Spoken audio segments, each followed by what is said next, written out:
Les amis, bonjour. Aujourd'hui, j'ai eu envie de faire une vidéo pour dégrossir un petit peu ce qu'est le monde du camping-car, vraiment pour des gens extrêmement débutants, des gens qui veulent se lancer bientôt à la retraite dans la merveilleuse aventure du caravaning. Voilà, par contre, c'est vraiment pour les débutants, c'est-à-dire que les déjà camping-caristes, passez, c'est pas pour vous, c'est vraiment... Voilà, pour toi, jeune retraité, plein d'envie de voyage, qui veut partir découvrir un petit peu ce qui se passe du côté du Portugal, de l'Espagne et peut-être un petit peu plus loin, voire faire le tour du monde, cette vidéo est pour toi. Donc voilà, déjà il va falloir choisir quel type de camping-car est le plus approprié à vos besoins. On va rencontrer différents types de camping-car. Donc je vais vous les mettre juste sur le côté en incrustation. On va rencontrer déjà dans un premier temps l'un des plus anciens qui est plus adapté pour une famille qui va être en 4, 5, 6 places carte grise éventuellement, le Capucine. Capucine avec la grosse casquette devant, qui est lui plus adapté pour du familial, voilà, vraiment pour une famille. C'est le véhicule qui va vous permettre d'avoir un maximum de couchage, un grand lit de place dans la casquette, des superposés à l'arrière, des dinettes qui se transforment. Ça, c'est pour la famille, avec un nombre de places carte grise souvent qui est élevé. Donc 5, 6, ça c'est le nombre de personnes assises, ceinturées légalement que vous avez le droit de transporter dans ce véhicule, donc le Capucine. Après ce Capucine, un peu plus récent en conception, on va trouver le Profilé. Le Profilé, lui, on va dire, allez, c'est 90%, allez, peut-être pas 90, 80% de nos ventes. Le Profilé, pourquoi on dit Profilé ? Parce que le profil d'origine, c'est le profil de l'utilitaire de base, Citroën, Fiat, on a un peu de Renault, on va avoir du Ford. Donc souvent, la plupart du temps, c'est du Fiat Ducato. Cette année, maintenant, on est passé en 2,3 litres 140 chevaux. Avec à l'arrière, après, ce qu'on appelle la cellule. La cellule, eh ben, c'est le gros carré. Derrière, c'est la partie habitation. C'est là que vous allez trouver le lit, le salon, etc. Donc vous avez le nez, qui est le porteur, et après, la cellule. Il faut bien différencier deux choses. Il faut différencier le porteur, qui va être un Fiat, un Peugeot, un Ford, etc., je ne sais, et la cellule. C'est pourquoi nous, quand on fait un achat, quand on vous rachète directement un camping-car, ce qu'on fait, ou une reprise, il ne faut pas nous dire c'est un Fiat de 98. Ça ne va pas nous aider. Il faut nous donner la marque et la motorisation du porteur, son kilométrage, et après la référence de la cellule, la partie arrière, où là, généralement, il y a pilote, chausson, je ne sais, avec la référence et la finition. Donc ça, c'est le Profilé. Après, on va trouver ça, alors c'est pour des gens qui vont partir en camping-car, en station, on va dire, en station fixe, admettons au Maroc pendant 3 mois, ils ont besoin de quelque chose d'un peu plus grand, d'un peu plus confort, qui vont faire le tour du monde dans des endroits où il fait très froid, il va falloir un double plancher, une isolation supérieure, c'est l'intégrale, intégralement recaréné, vous n'avez plus le Profilé d'origine, vous avez vraiment, vous savez, c'est celui qui ressemble un peu à un camion. Qui à chaque fois les gens le voient et disent « Oh là là, mais ça c'est pas pour moi, j'arriverai pas à le conduire ». Alors que finalement, si on regarde bien, la plupart du temps, c'est des véhicules qui sont de la même longueur, voire même plus courts que certains Profilés, mais ce nez, qui est recaréné comme ça, nous donne l'impression d'avoir quelque chose de plus long, ce qui n'est absolument pas le cas dans la plupart des situations qu'on va rencontrer. D'ailleurs, petite parenthèse, toi qui commences le camping-car, tu dis « Je vais prendre quelque chose de court ».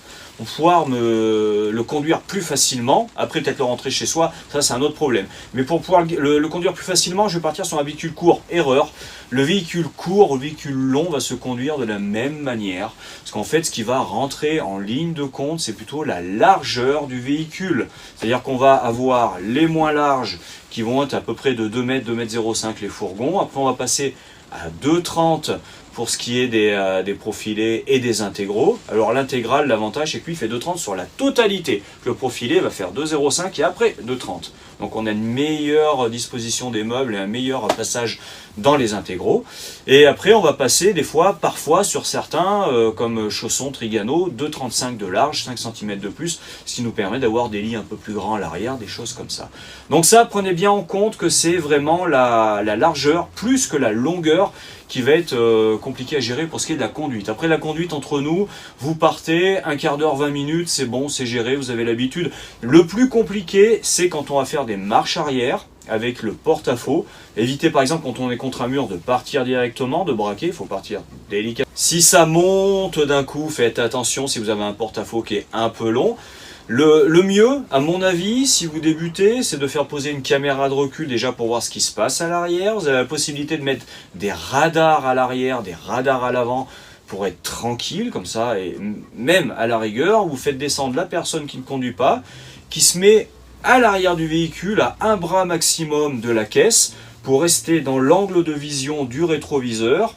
Il regarde bien en haut et à l'arrière quand vous reculez. Et pour dire stop, il ne parle pas, ça sert à rien.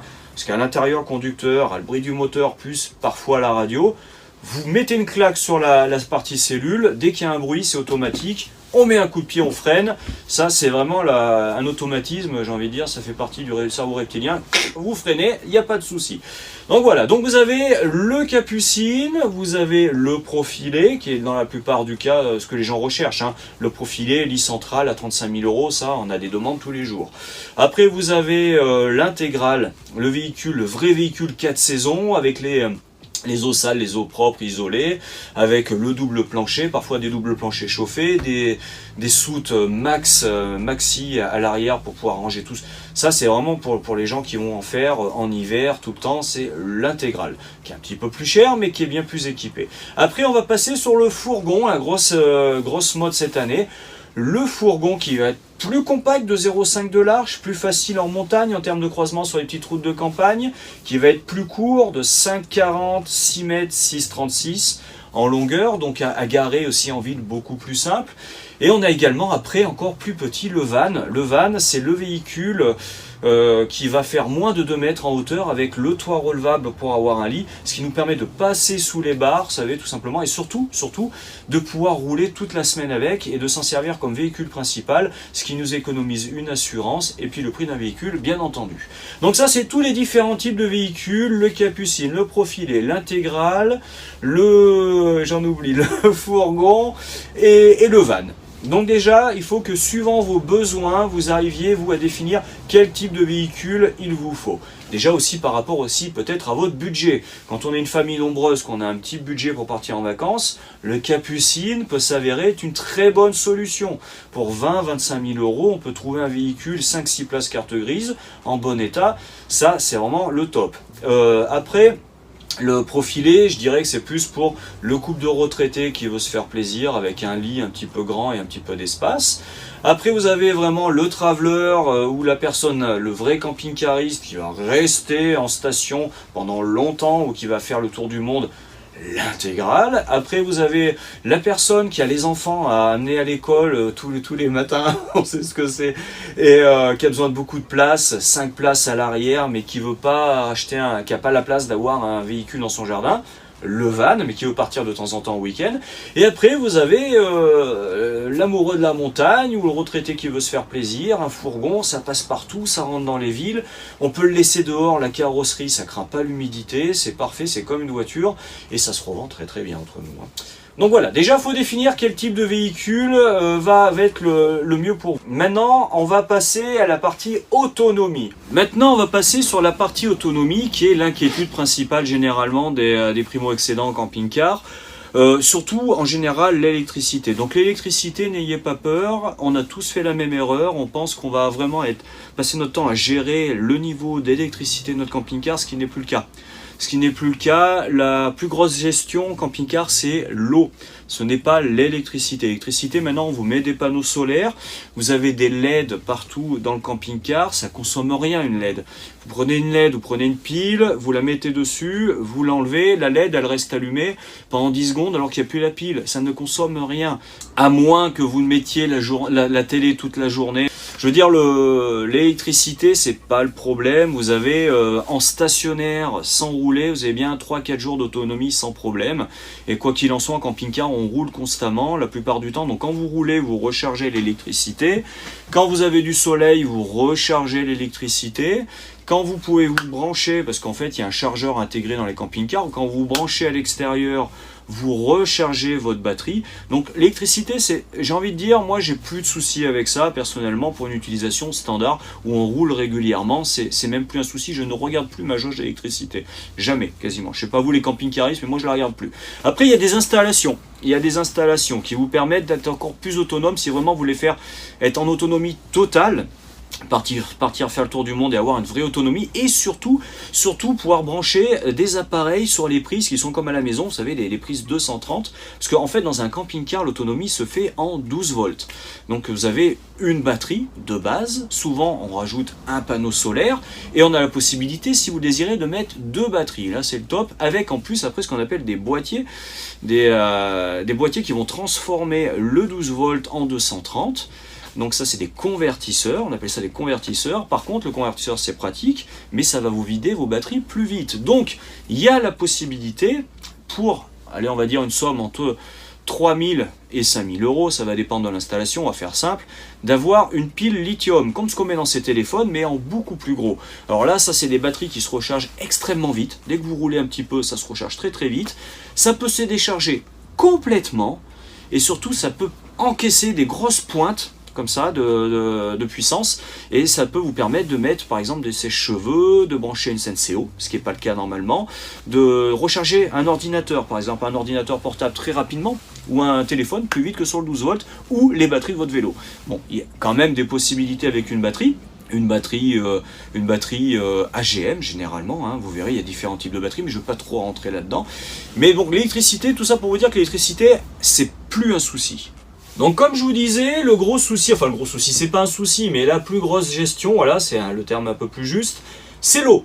Généralement, vous avez, pour simplifier encore une fois, 100 litres d'eau propre, et on va dire un petit peu moins d'eau grise, parce qu'il y en a dans le circuit d'eau, il y en a dans les toilettes, enfin il y a de la déperdition forcément, mais on va faire simple, 100 litres d'eau propre, c'est ce qu'on va retrouver à peu près pareil, sauf certains intégraux où là on va avoir 130 litres parfois, même carrément des poids lourds, hein.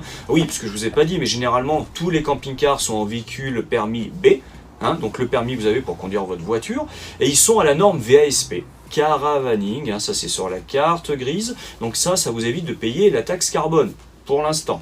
On sait pas. Pour l'instant, ça tient en tout cas. Donc, ça vous fait une belle économie. Après, il y a certains camping-cars qui sont en poids lourd. Quel avantage d'avoir un camping-car en poids lourd? Un camping-car, en fait, tout simplement, qui va être plus équipé, qui va avoir plus de poids, plus de matériel, et qui va vous permettre d'avoir une charge utile plus importante. La charge utile, je vous le rappelle, là encore, je schématise, c'est le poids qui vous reste une fois que votre véhicule, vous venez d'acheter votre véhicule, il ne faut pas qu'il dépasse 3,5 tonnes. Autrement, après, c'est le permis poids lourd. Donc la charge utile, c'est ce que vous pouvez mettre dans votre véhicule sans dépasser les 3,5 tonnes. Ceci est déjà pris en compte une personne de 70 kg au volant, 90% d'eau, de carburant et de gaz. Une fois qu'il y a ça, admettons, s'il y a écrit 340 kg, vous pouvez mettre que 340 kg de matériel inclut votre partenaire sans dépasser les 3,5 tonnes. Faites bien attention à ça, c'est important, surtout si vous partez sur des capucines, familles nombreuses. Quoi qu'il en soit, moi je me suis jamais fait contrôler, mais je sors peu de France, hein, ayant un enfant assez jeune, je peux pas trop faire de route. Donc après il y a des pays où c'est un peu plus compliqué, quand on passe la frontière espagnole, pendant quelques kilomètres, il faut faire attention. À ce moment-là, vous pouvez vider les eaux pour récupérer 100 kg. Déjà, ça peut vous rendre service. Sachant qu'en France, il y a une tolérance normalement de 5%, donc 5% de 3,5 tonnes, je vous laisse faire le calcul, mais c'est quand même assez sympathique. Donc voilà, il faut faire attention à cette charge utile. Donc moi je parlais des eaux, les eaux, donc il y a 100 litres généralement. Ces eaux, comment ça se passe? Vous avez un bidon, enfin un réservoir d'eau propre, vous avez un réservoir d'eau sale. Les eaux propres vont passer du propre au sale, il n'y a pas de tout à l'égout. Donc de temps en temps, il faut regarder sur son tableau de bord, voir ce qui nous reste en capacité d'eau propre. Donc si on a 50% d'eau propre, on a 50% d'eau sale. Mais généralement, vous avez les deux visus. Quand vos eaux sales sont pleines, il faut à ce moment-là trouver un aire de camping-car pour aller les vider. Donc il y a des aires de camping-car à peu près partout. Généralement, c'est le petit panneau, vous savez, avec le camping-car et les petites vaguelettes en dessous. Et si vous désirez vous simplifier la vie, vous avez une application qui est gratuite sur smartphone. Je vous mets le nom, c'est Park4Night. Donc Park, P-A-R-K, le chiffre 4 et Night. Park4Night. Avec ça, gratuitement, vous pouvez trouver des endroits où dormir, ou vider la cassette toilette. D'ailleurs, je vous mets là, juste au-dessus, j'ai fait toute une vidéo sur les toilettes, qui vous explique tout le fonctionnement des toilettes, donc je ne vais pas revenir dessus. Vous allez voir, normalement, j'ai à peu près vu tout ce qu'il fallait voir. Et donc, vous pourrez également, sur ces endroits, sur ces aires de camping-car, vider les eaux sales. Généralement, c'est une plateforme en béton avec un tout à l'égout, on se gare au-dessus, on ouvre sous notre camping-car, la vanne, ça vide les eaux sales. Une fois, il ne faut pas oublier de les refermer. souvent les gens qui commencent partent avec les eaux sales ouvertes et ça coule derrière. Ils se font engueuler après par le camping-cariste. Ce qu'il faut faire, donc c'est bien refermé, et après vous remplissez au même endroit, il y a une borne où on va vider, c'est la même borne généralement où on vide les toilettes. Ça c'est pas le truc plus rigolo, mais franchement ça se fait très bien. On vide les toilettes, on nettoie un peu la cassette, on la remet en place, et au même endroit il y a un tuyau pour remplir les eaux propres. Donc ça, quand vous arrivez, vous mettez les eaux propres à remplir, parce que ça met un peu de temps, et après vous faites tout le reste tranquillement. Voilà, donc ça c'est aires de camping-car, vous pouvez les trouver, il y a des bouquins qui répertorient tout ça. Il y a, je vous mets, tiens, 2-3 incrustations d'exemples que vous pourrez trouver.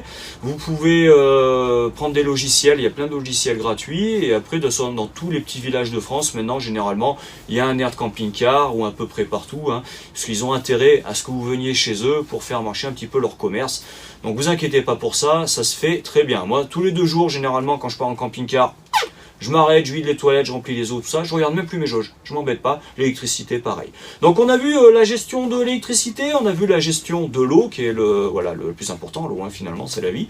Quoi d'autre? Le carburant, vous avez 90 litres de carburant ou 75 litres suivant les modèles, généralement.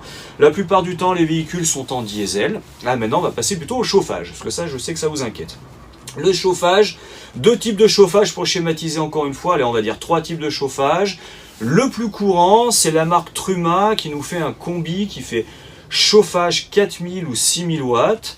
Avec en plus combi, pourquoi est-ce qu'il fait aussi ballon d'eau chaude, 10-12 litres, le ballon d'eau chaude. Donc ça fonctionne au gaz. Donc généralement on a 2 bouteilles de propane dans les camping-cars pour faire fonctionner tout ça. Donc c'est un ballon d'eau chaude avec une résistance au milieu, c'est tout bête. Et puis c'est de l'air pulsé à chaud pour le chauffage. Donc généralement après vous avez ou des commandes CP+, on peut régler degré par degré, ou une molette après qui se fait par tranche de 5 degrés je crois, à vérifier. Donc ça, le chauffage combi Truma 4000 watts, c'est celui qu'on voit quasiment tout le temps. Les Allemands mettent beaucoup de 6000 watts, et sur des véhicules souvent au-delà de 7 mètres, c'est du 6000 watts, c'est plus adapté.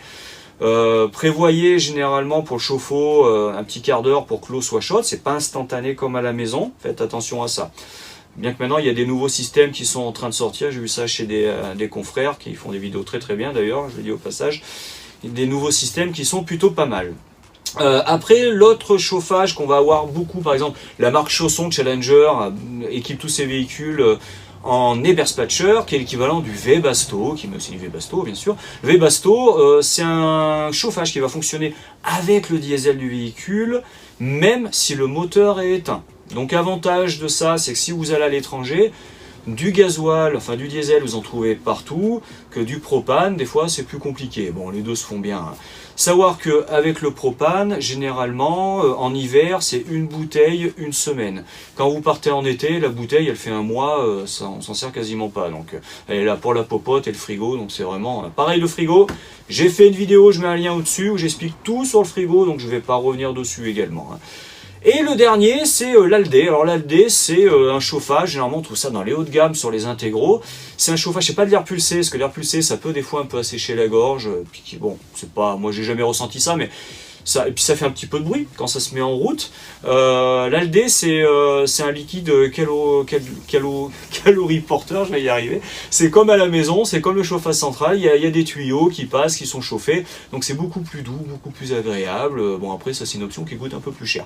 Mais partie du principe que généralement on est sur du Truma, 4000 ou 6000 watts, c'est ce qu'on va trouver. Et sur les fourgons, et sur certaines marques de plus en plus, le Webasto, l'Eberspatcher qui va prendre, après lui sort le diesel. Le dernier point, à mon avis, quand vous achetez un camping-car, et pour moi même le primordial, posez-vous la question la plus importante. Combien serez-vous de personnes à dormir dans ce véhicule? C'est ça qui va déterminer l'achat de votre camping-car. L'implantation, elle est là, elle ne va pas bouger, elle est en place, à moins que vous soyez super bricoleur et que vous ayez du temps à perdre, mais l'implantation c'est primordial. Si vous êtes 2 personnes, pas plus, vous avez vraiment beaucoup de choix. Vous avez la majorité des camping-cars qui sont adaptés pour vous. La plupart du temps, on s'oriente, si on veut vraiment du confort, sur un lit central. Ou un lit, après vous avez également ce qu'on appelle le lit à la française, qui est un lit qui va être contre une paroi du camping-car, alors gauche ou droite. L'avantage du lit à la française, le gros avantage, c'est que souvent on met le lit et à côté on met la salle de bain. Au lieu de mettre, quand on a le lit central et la salle de bain, ce qui fait plus long, là on le met à côté, donc on a des véhicules plus courts, hein, finalement, avec les lits à la française. D'ailleurs, moi je pense que ça va revenir, les lits à la française. Ça nous permet d'avoir des véhicules plus courts, avec un lit qui reste en place, et d'avoir un véhicule plus facile à manier. Après, vous avez ce qu'on appelle le lit pavillon. Le lit pavillon, c'est le lit qui va descendre électriquement au milieu, vous savez, qui va tomber dans le salon au-dessus de la table, pour les profiler. Le gros avantage de l'intégrale, c'est que le lit pavillon, lui, il va partir en avant comme ça, parce qu'il va pas tomber sur la table du salon, il va venir se plaquer sur le pare-brise qui était repoussé au bout du nez du véhicule de base. Ça, c'est le gros avantage, c'est qu'il vous embête pas quand vous voulez déjeuner le matin. Et après, vous avez quoi d'autre? Vous avez les lits superposés dans les capucines, souvent. Et vous avez les lits jumeaux. Les lits jumeaux, c'est chacun son lit, avec souvent une rallonge qu'on peut mettre au milieu pour se réunir après dans la largeur. Ça, c'est les différents types de lits. Donc, vérifiez bien le nombre de personnes que vous allez être. Ce véhicule, vous l'achetez pour vous. Vous l'achetez pas pour un petit enfant qui va venir éventuellement 2 fois dans votre carrière de camping-cariste, vous accompagner, vous l'achetez pour vous, pour vos petits-enfants. Il y a des solutions. Si vous trouvez un véhicule, vous êtes 2 qui vous convient, prenez-le. Votre petit enfant, on trouvera toujours un moyen de lui faire un lit, ou sur les sièges avant, il y a toujours des moyens, ou avec le lit d'amis, ou si vraiment ce véhicule vous plaît, allez-y. Maintenant, s'il vient souvent ce petit-fils ou cette petite-fille, il faudra penser à lui, donc prenez à ce moment-là un lit pavillon qui va descendre, ou après une dinette, il y a le lit dinette, c'est la table qui va se baisser, qui va se transformer. Le lit dinette, on en trouve beaucoup, si votre petit-fils ou petite-fille viennent que très rarement, le lit dinette est parfaitement approprié. S'il vient souvent, le lit pavillon, c'est peut-être plus simple pour vous. Pour faire le lit, ça sera plus simple. Voilà, donc ça, vérifiez, enfin, prenez bien ça en tête. L'implantation, à mon avis, c'est la base, c'est le nerf de la guerre. Par exemple, si vous êtes 5 personnes, partez pas en fourgon. C'est pas la peine. Le fourgon, c'est bien. À 2, c'est top. Tout seul, c'est merveilleux. Enfin, c'est merveilleux. On a de la place, quoi, je veux dire. À 2, c'est quand même plus sympa. À 3, ça se fait bien. À 4, il faut quand même prendre après avec les 2 lits superposés à l'arrière, voire du 6,36, maintenant ça existe. Mais à 5, après, c'est pas possible. Enfin, c'est pas possible. Tout est possible. Mais généralement, on est en 4 places carte grise. Donc faites attention à ça. Vous n'allez pas laisser quelqu'un sur le bord de la route. Donc voilà, moi j'ai essayé de voir à peu près tous les... C'est vraiment pour dégrossir, hein, c'est vraiment la base de la base de la base. C'est plus des conseils pour vous qui allez vous jeter dans cette belle aventure. Nous sommes là pour vous conseiller. J'espère avoir répondu à quelques-unes de vos questions. Je vais m'arrêter là parce que tendance ça va être un peu trop long et puis je vais saouler tout le monde. Et puis sur ce, écoutez, voilà, écoutez, sur ce, moi je vous souhaite une excellente journée. J'espère que ça vous aura un petit peu aidé. Dites-moi dans les commentaires ce que vous en pensez, si ce genre de vidéo vous plaît ou pas. Si elle vous plaît pas, j'arrête, on n'en parle plus parce que c'est pas facile de passer devant la caméra. Et si ça vous plaît, je serai obligé d'en faire d'autres. Voilà, allez, sur ce, je vous dis à bientôt. Les amis.